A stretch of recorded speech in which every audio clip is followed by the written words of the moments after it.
Al llegar los primeros exploradores a la región maya, todo era un misterio, quizás un misterio impenetrable, pues recorrer los bosques lluviosos de Mesoamérica en busca de ciudades cubiertas por un tupido dosel de vegetación que a veces no dejaba ver ni un claro de luz era la constante. Hoy, ya descubierto el sitio arqueológico de Takalik-Abaj, es uno de los más relevantes de Mesoamérica por las importantes civilizaciones que lo habitaron. Es además cuna de la tumba real más antigua encontrada hasta este momento. Fue también un gran centro económico de la época antigua dada su estratégica ubicación.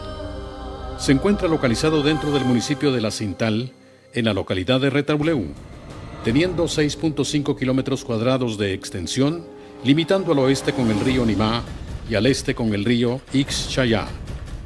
Es además uno de los sitios arqueológicos que cuenta con la mayor gama de monumentos esculpidos, los cuales suman aproximadamente 350, además de sus 9 terrazas, 80 estructuras y cerca de una docena de plazas. Un lugar impresionante y un viaje al pasado que nos hace comprender mejor el presente y nos conecta con el futuro.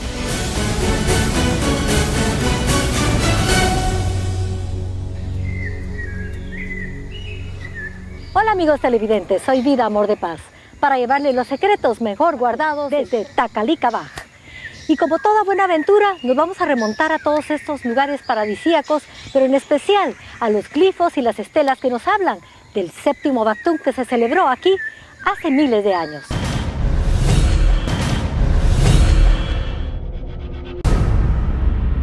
Uno de los secretos mejor guardados que descubrimos en este viaje fue que en lengua quiché, Takalik significa parada y Abaj quiere decir piedra.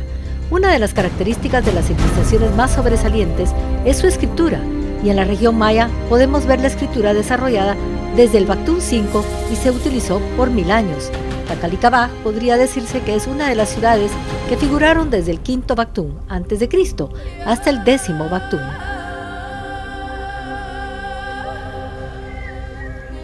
Y nos encontramos caminando en los senderos del Hotel Takalik Maya Lodge con el señor embajador de Taiwán, Adolfo Zhu. Y es un placer tenerlo nuevamente en los secretos mejor guardados, señor embajador. Bienvenido. Muchas gracias, Vida. Muchas gracias por esta invitación y tanto tiempo sin verla. Bueno, pues ahora vamos a ir a un lugar precioso que es el Parque Nacional Takalik-Abaj. Y ahí vamos a descubrir muchos secretos mejor guardados. Nos esperan algunos de los arqueólogos más connotados de este lugar. Así que me acompaña. Claro que sí. Ok, vamos. Vamos. Mira, estamos sumamente emocionados de estar aquí para que tú nos expliques todo acerca del enigma del séptimo Bactún y muchas cosas más. Claro. Bueno, pues es bueno que ustedes hayan llegado aquí a Takalik-Abaj para que platiquemos sobre ese enigma del Bactún 7 y muchas cosas más que podemos mirar en el recorrido por el parque. En efecto, sí existe evidencia arqueológica de celebraciones hechas al final del Bactún 7 y principios del Bactún 8, cuando en otros sitios todavía no se daba. Don Miguel, aquel entonces, ¿en qué año fue? Bueno, lo que estamos calculando, porque todo se debe a las observaciones de los solsticios y los equinoccios, ¿verdad? Eran unos puntos para amarrar sus calendarios, control de años y todo. Esto sucedió alrededor del año 41 después de Cristo. Yo puedo contarle a todo público televidentes y según mi juicio y tenemos 4 similitudes muy semejantes. Primero, y ahí en nuestro país, y todos antepasados y creen que y cada dirección y tiene un color representando y a esa dirección. En nuestro país, por ejemplo, amarillo, rojo, negro y blanco representa a 4 direcciones. Esto es la primera similitud. La segunda, por ejemplo, en nuestro país, eso altar de una ceremonia religiosa es altar y plano, no es altar muy fina, ya. Así que y el plano de altar, eso es segundo. Y en nuestro país, y hasta hoy día, creemos que existe una encarnación. Y además esa encarnación y tiene 9 pisos. Eso coincide con la filosofía maya también. El cuarto, claro, naturalmente, ahí usted sabe que el pueblo chino es el pueblo conocedor de utilizo de jate. Y siempre creemos que un muerte antes de morirse y tiene que meter una jate en su boca, así que ese señor va a subir al cielo. Estos 4 similitudes. Este parque comenzó su historia como centro urbano en el período preclásico medio, del 800 a.C. y duró hasta el clásico tardío alrededor del 900 después de Cristo, habiendo sido habitado primero por la cultura olmeca, conocida como la civilización madre, y posteriormente por la maya, aspecto que le confió rasgos originales y muy valiosos al ser el único sitio en Mesoamérica con esta característica. En el año 1000, período del post-clásico moderno, esta ciudad fue conquistada por los quichés. Miguel, pero primero que nada quisiera que explicaras a nuestros amigos televidentes qué es un Baktún y luego por qué aquí celebraban el 7º Baktún y no el 13. ¿O será porque el 13 ya viene siendo el cambio de era? No, pues la verdad es que los antiguos mesoamericanos, olmecas, mayas y todo lo que se deriva de ese gran territorio cultural, ellos tenían un sistema de cómputo de tiempo, ¿no? Entonces, en realidad tenemos que hablar primero de la cuenta corta, que es lo que manejan los agricultores para poder controlar, digamos, el tiempo, ¿no? Y después, entonces ya comenzaron a controlar todo ese su inicio, digamos, de su propia era, usando la cuenta larga. Entonces, la cuenta larga, son varios periodos de tiempo que se tienen que, digamos, en este caso, juntar, ¿no? Entonces tenemos que uno de los periodos más grandes que tenemos en la cuenta larga son los Baktunes. Entonces un Baktún viene a ser un periodo de 400 años, ¿verdad? Cada uno. Entonces tenemos evidencias de que esto comenzó en el año 3113 a.C. Desde ahí comienzan ellos a contar su cronología. Desafortunadamente, y así que tenemos que todavía que trabajar más, investigar más, buscar esas huellas, que cómo era el método para poder realmente pues contar desde el Baktún 1, 2 y así sucesivamente. De tal manera que en Mesoamérica hay varios lugares en los cuales se incluye Abad Tacalic, donde ellos comenzaron a celebrar ya el Baktún 7, ¿verdad? Porque en el Baktún 7 se hace una gran ceremonia, ¿verdad? Se erige un monumento que vamos a verlo posteriormente, que le decimos piecitos y ustedes van a entender por qué se le llama así, ¿verdad? Pero pues entonces la cuenta va hasta llegar al 13 Baktún. Y que también se celebra en Taiwán, el 21 de diciembre, el solsticio de invierno. Eso es lo que me parece increíble, que todos como que casan muchas cosas muy similares.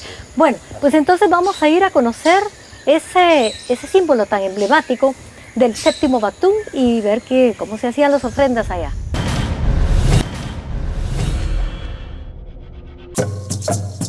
La llamada cuenta larga se comenzó a utilizar a partir del año 3113 a.C., siendo el sitio de Takalikabaj el único que se conoce haya celebrado el inicio de un nuevo Baktún, lo que ocurrió a partir del número 7. Según la arqueóloga Krista Shiver, los mayas lo celebraban con gran pompa. Si los antiguos mayas hubiesen vivido en nuestra época, el motivo de terminar una cuenta larga con el 13 Baktún les hubiese inspirado a construir grandes templos.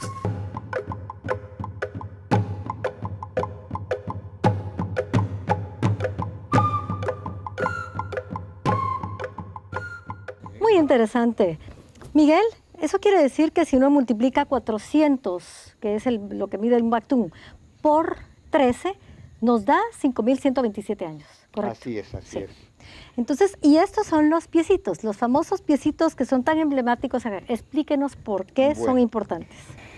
La cuestión es de que existen dentro de las culturas, digamos, precolombinas, muy ancianas, también algunos registros de celebraciones de esos Baktunes, ¿verdad? Que hablamos de que son periodos de 400 años. Entonces, piecitos, como lo pueden ver ustedes, ¿por qué se llama así? Debido a las huellas que podemos ver acá, ¿verdad? Entonces, esto fue para celebrar cabalmente el final del Bactum 7 y comienzo del Bactum 8. 41 años después de Cristo. Ahora, ellos dejaron sus pies ahí a propósito para que pudiera forzar a las personas a pararse de una forma en que pudieran ver el solsticio de este lado, ¿correcto? Sí, así es. La verdad es que este monumento, cuando se descubrió, ya tiene unos 3 años más o menos, ¿verdad? Esto estaba, pues, de veras en un mar de ofrendas de cerámica. Todo el espacio excavado que podemos ver aquí tenían incensarios, incluso debajo del mismo altar habían ofrendas. Probablemente el monumento en sí sea más antiguo que el año 47.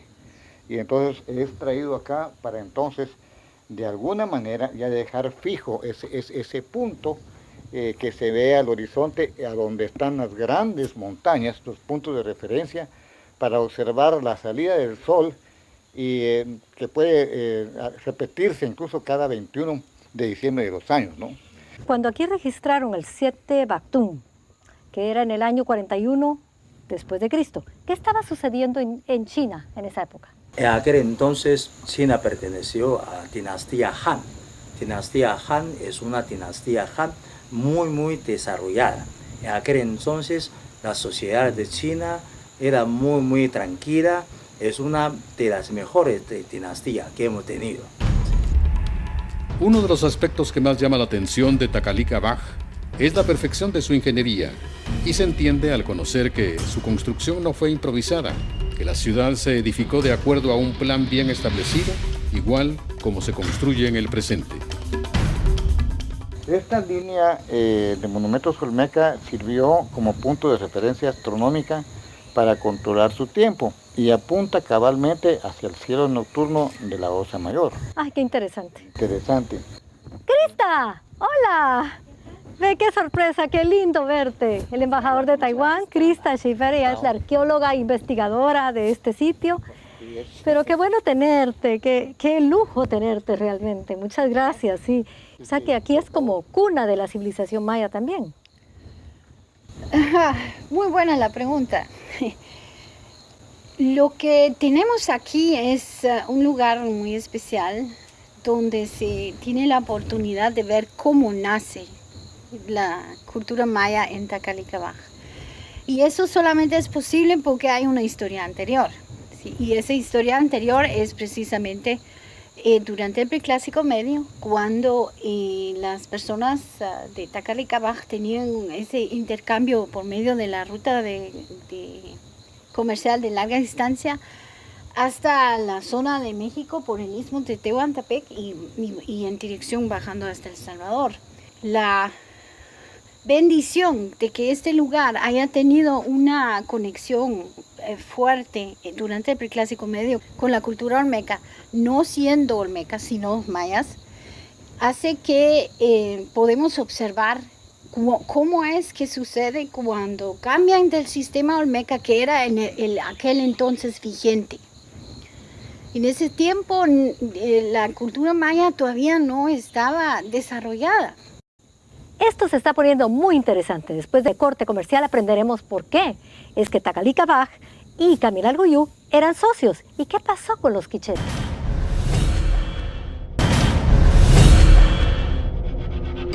Takalik Abaj, del Preclásico Medio y Tardío, lugar donde se originaron los olmecas y donde encontramos asentamientos mayas importantes, al igual que en el Mirador, es donde convivieron simultáneamente las dos culturas, fusionándose de manera paulatina. Takalik Abaj fue una metrópoli comercial donde fluían materias primas y jade desde el istmo de Tehuantepec hasta El Salvador. Junto a estos mercaderes viajaban también los ideales, la escritura y las artes. Y fue así como se generó la difusión cultural que hoy conocemos, Juan. Muy bien, interesante. Esta relación que Takalik Abaj tenía con Kamilargoyú, aparte de la riqueza económica que producía esa interacción comercial, también se refleja en la riqueza cultural, como se mencionaba, en el contacto con los diferentes pueblos. Y esto está muy fuertemente reflejado aquí en la escultura. Inclusive se puede decir que Tacalica-Baj tiene el acervo escultórico más diverso y más rico de Guatemala o tal vez de Mesoamérica. Tenemos, por ejemplo, un grosso modo de 350 esculturas y hay 6 diferentes estilos escultóricos.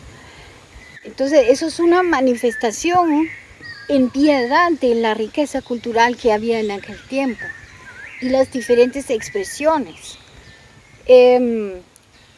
La relación con Caminal Juyú está evidente, aparte de eso, en la evidencia, por ejemplo, del comercio con la obsidiana. Tenemos una fuerte cantidad de obsidiana de esta fuente, y por supuesto también con el jade que viajaba, que era uno de los productos más importantes de ese intercambio. Un enigma muy interesante. Vamos a ir caminando a una estela que parece que es muy emblemática aquí en Tacalica-Baj, porque ustedes tienen que saber cuáles son los secretos mejor guardados de este lugar.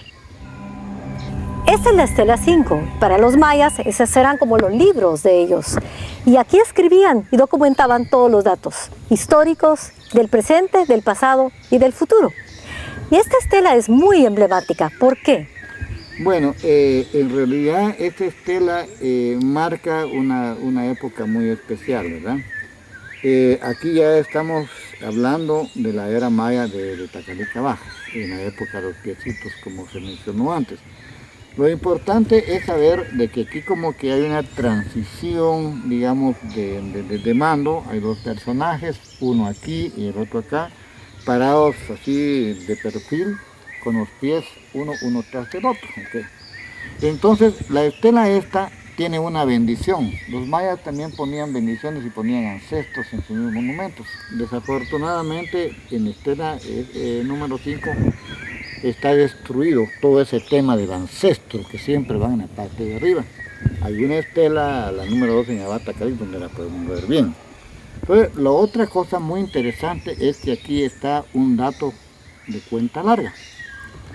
Pero resulta que es muy temprano, porque solo es una sucesión numérica y no tiene los glifos que corresponden a cada uno de esos periodos, porque eso se va a dar 500 años después. ¿Okay? O sea que aquí tenemos Pactunes, Catunes, Tunes, Huinales, que es un día. Huinales es un día. No, el Huinal es un mes. Un mes. ¿Y luego? El Kin es el día. ¿Quién es el día? Los 5 elementos que componen la cuenta larga. Hay otras estelas en Costa Sur también que tienen más o menos lo mismo, pero en Abata-Calic para nosotros es la estela más emblemática y la más importante de todas, por esa información que tiene. Otro secreto mejor guardado es que el concepto Bactún enlaza a todos los pueblos mesoamericanos y no solo a los mayas.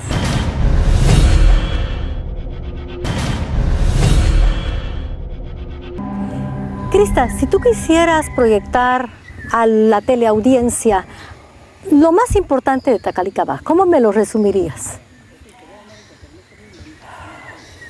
El ejemplo de cómo solventar situaciones difíciles y salir adelante. Eso es Tacalica-Baj es un libro que documenta eso, que los pobladores de Tacalica-Baj fueron capaces de hacerlo. Y los arqueólogos trabajamos para eso, para conocer la historia y que la historia sirva a la persona que vive hoy en día, para que se pase en esa sabiduría que los de antaño han acumulado, y que si sabemos que la plancha está caliente, ya nos lo contaron los ancestros, no tengamos que volver a tocar la plancha para quemarnos. Embajador, ¿qué conclusiones podría usted darnos? Especialmente porque usted tiene una cultura riquísima en China y sabemos que hay muchas cosas que van en sintonía una con la otra. Seguramente ya entre la cultura maya y la cultura china, y tiene muchísima similitud. Quizás en aquel entonces la inmigración de China empezaron a venir, según lo que he tenido y esos archivos, documentos, por lo menos existía 3 horas de inmigraciones. La primera y fue 1500 años antes de Jesucristo. en la primera dinastía, se llama dinastía Shang. Y a aquel entonces vinieron un montón de chinos. Segunda inmigración, eso empezó desde siglo VI, justo empezó desde 499 de nuestra era. La tercera, en 1421, en la dinastía Ming. En aquel entonces había un navegante famoso, se llama Zheng He. Total, y salió 7 veces y para esta tierra, pero no cada vez llegó, pero por lo menos entre estas 7 y llegó varias veces. Así que hubo 3 veces de inmigración china. Enfocarnos nuestras vidas a tratar de aprender en el sentido de no cometer los mismos errores, ¿verdad? Por algo los antiguos nos enseñaron a cómo sobrevivir, digamos, en crisis, y también de que si esas culturas tuvieron sus colapsos, no es tanto atribuírselo a la naturaleza, sino a los efectos del mismo hombre, las políticas y todas mal encaminadas, ¿verdad? Entonces esto es un testigo de lo que realmente no debemos de volver a hacer, ¿verdad? Entonces la cultura sigue viva, es muy importante, pero todas las experiencias de nuestros abuelitos en realidad enriquecen nuestra cultura actual y debemos de tomarlo en cuenta. Gracias, Miguel. Gracias, Krista. Gracias, señor embajador. Y hemos llegado ya al final de nuestro programa. Y amigos televidentes, yo también he aprendido mucho el día de hoy. Esperamos que ustedes también hayan aprendido, porque esta ha sido una aventura inmersa en la jungla, inmerso en todos los sitios arqueológicos que estamos encontrando semana tras semana. Pero este lugar, Takalikabaj, es muy especial. Y para mí, aprender que la cultura olmeca y la cultura maya caminaron juntas de la mano y no sucumbieron por muchísimo tiempo. Soy Vida Amor de Paz para Los Secretos Mejor Guardados. Hasta la próxima.